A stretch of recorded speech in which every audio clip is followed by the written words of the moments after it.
Hey yo yo yo! Salut les turfeuses, salut les turfeurs, bienvenue pour un nouveau pronostic de Benoît Requin. Ok, place au pronostic du quintet du lundi 29 janvier, direction Cagnes-sur-Mer pour le prix du Languedoc. Plat 2150 mètres, 16 partants, réunion 1, course 2, indice de confiance 1 sur 5.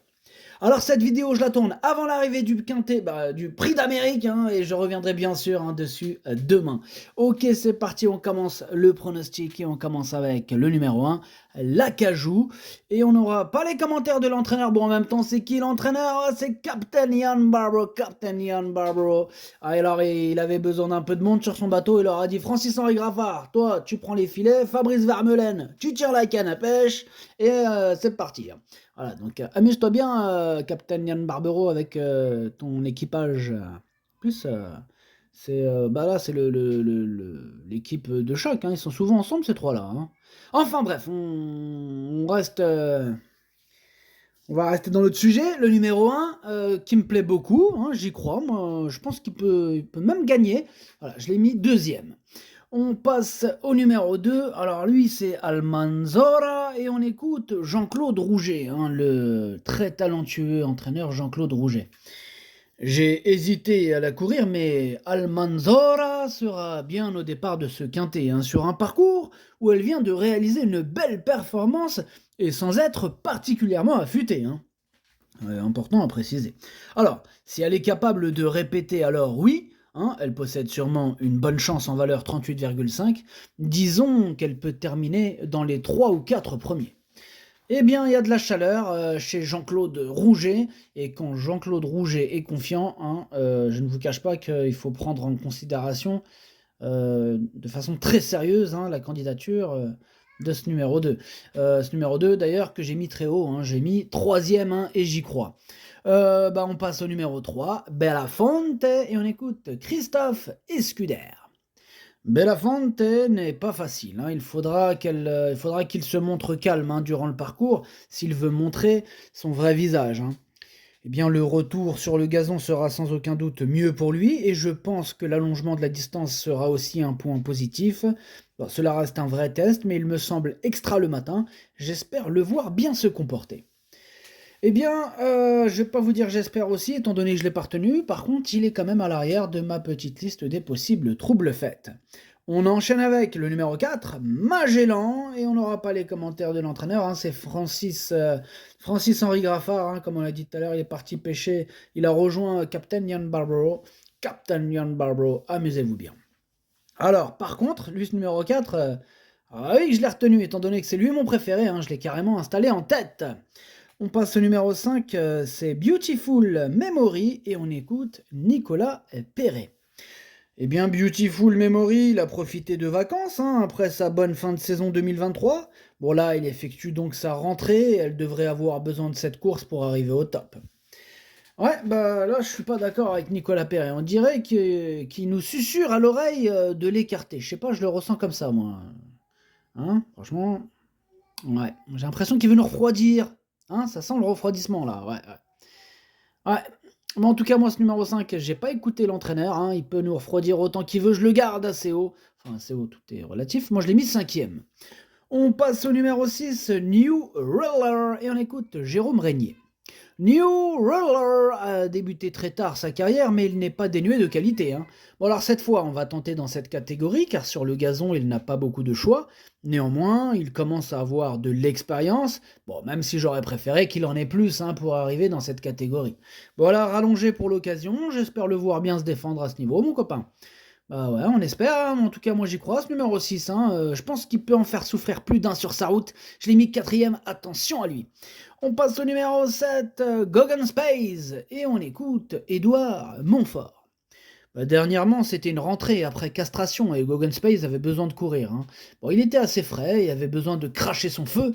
Bon, cette sortie lui a fait le plus grand bien, et je le trouve très bien actuellement. Il avait montré chez son précédent entraîneur qu'il pouvait se montrer compétitif à ce niveau. Bon, pour son retour sur le gazon, j'en escompte une belle performance.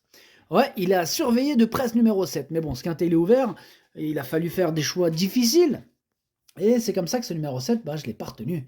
Eh ouais, parce que j'en ai préféré d'autres. Bon, maintenant, ça reste un regret, hein, c'est mon deuxième cheval de complément en cas de non partant, attention. On passe au numéro 8, Diane Star, et on écoute Patrice Cotier.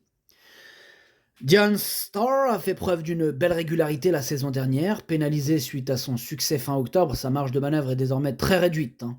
Bon, assez maniable, on peut employer toutes les tactiques, hein, ce qui est toujours un avantage, et elle semble plus à l'aise sur le gazon. Maintenant, bah, sa tâche ne sera pas évidente, hein, car elle doit s'élancer tout en dehors. Bon, elle essaiera d'accrocher une place. Elle essaiera d'accrocher une place, nous dit Patrice Cotier. Bah moi, ce numéro 8, je ne l'ai clairement pas retenu. Voilà. J'en ai préféré d'autres. On passe au numéro 9, Vidalgo, et on écoute Stéphane Richter. Vidalgo vient d'effectuer une rentrée victorieuse, hein, sur la piste en sable fibré et dans un bel état de forme. Et il est dans un bel état de forme. Il a bien travaillé en vue de cet engagement, nous entendons un bon comportement. Ouais, bah, je suis d'accord pour le coup avec Stéphane Richter. Moi aussi, je m'attends à un bon comportement de sa part, hein, de ce Vidalgo. Moi, je l'ai gardé, mais plutôt en bout de combinaison. On enchaîne avec le numéro 10, Wukan, et on n'aura pas les commentaires de l'entraîneur. En même temps, c'est Fabrice Vermeulen, hein, lui toujours fourré avec son pote Captain Ian Barbaro. Amusez-vous bien. Alors, ce numéro 10, lui aussi, je l'ai retenu. Pour être exact, je l'ai mis à la 6e place. On passe au numéro 11, c'est Clay. Clay. On écoute Édouard Montfort. Bah Clay, en dernier lieu, bah, je pense que Clay, il a des excuses à faire valoir, hein. Il a été pris de vitesse en partant et il s'est retrouvé assez loin des chevaux de tête, hein. Bah, dès lors, je trouve qu'il a tracé une bonne fin de course, hein, ce qui me laisse croire qu'il n'a pas tout montré. Bon, il faut le racheter, hein. Moi, c'est mon conseil, hein, aujourd'hui, il faut le racheter, hein. Il est toujours en forme et prend de l'expérience à chaque sortie. Le gazon ne le dérange pas, il peut se placer, hein. Attention, il peut se placer. Vous avez entendu Édouard Montfort, hein? Ouh là là, il nous prévient, hein, il nous prévient qu'il peut se placer, mais le problème c'est qu'on ne peut pas tous les retenir, hein. Donc voilà, pour les amateurs de grosses cotes, hein, allez-y, hein, foncez, écoutez Édouard Montfort. Moi pour ma part, je ne l'ai pas écouté, ouais, non. Non, je ne l'ai pas écouté et je ne l'ai pas retenu ce numéro 11. On passe au numéro 12, Inclination, et on écoute Didier Prodhomme. La dernière fois, pour sa rentrée, Inclination était un peu fraîche et a beaucoup tiré. Elle n'avait pas de chance au papier, mais il a fallu lui donner une course avant ce quintet, hein. Bon, l'an passé, elle avait bien débuté à Cagnes et sa deuxième course avait été moins bonne. La distance est peut-être un peu le bout du monde, hein. Cependant, elle est bien à l'entraînement et a bien récupéré de sa rentrée. Ah, c'est intéressant, hein. Il nous dit que la distance, elle est peut-être un peu le bout du monde. En même temps, quand on regarde ses perfs, oui, ouais, ça se tient ce discours. Bref, ce numéro 12, pour ma part, je ne l'ai pas retenu. On passe au numéro 13, One Point, et on écoute Didier Prodhomme. Bah, One Point, hein, il a fait sa rentrée sur une distance peut-être un peu longue, hein. Voilà, énormément tiré durant toute la course. Ah ouais, qu'est-ce qu'elle a tiré? Elle tirait. Oh là là là là, c'est incroyable. Elle a gagné sur ce parcours l'an passé, et elle est prise à sa valeur, bon. Voilà, bon, elle est appelée à regagner un handicap, hein, cette année, hein. Bon, peut-être que là, hein, ça va être compliqué, mais je serais quand même déçu, hein, de ne pas la voir prendre une place, hein. Ok, merci Didier Prodhomme. Alors, ce numéro 13, comment dirais-je, c'est lui qui me prend le plus la tête dans cette course. Et oui, puisque c'est lui mon gros regret, c'est lui mon cheval de complément en cas de non partant, donc attention, possible cassage en vue, hein. On passe au numéro 14, Morphe One, et on écoute Patrice Cotier, hein, encore et encore. Arrivé à l'écurie en fin de saison, Morphe One se comporte bien le matin et travaille très correctement. Bon, lundi, ce sera une rentrée et son comportement en compétition m'en dira plus. Là, je le ramène sur le gazon, sa meilleure surface, hein, jusqu'à maintenant.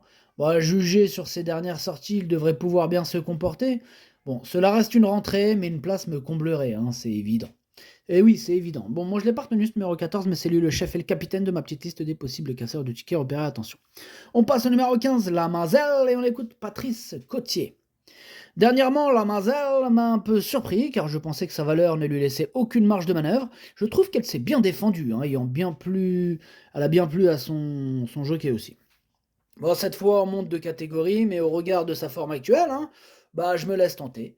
Le gazon ne la dérangera pas, hein, ni la distance. Dès lors, hein, j'en espère une bonne prestation.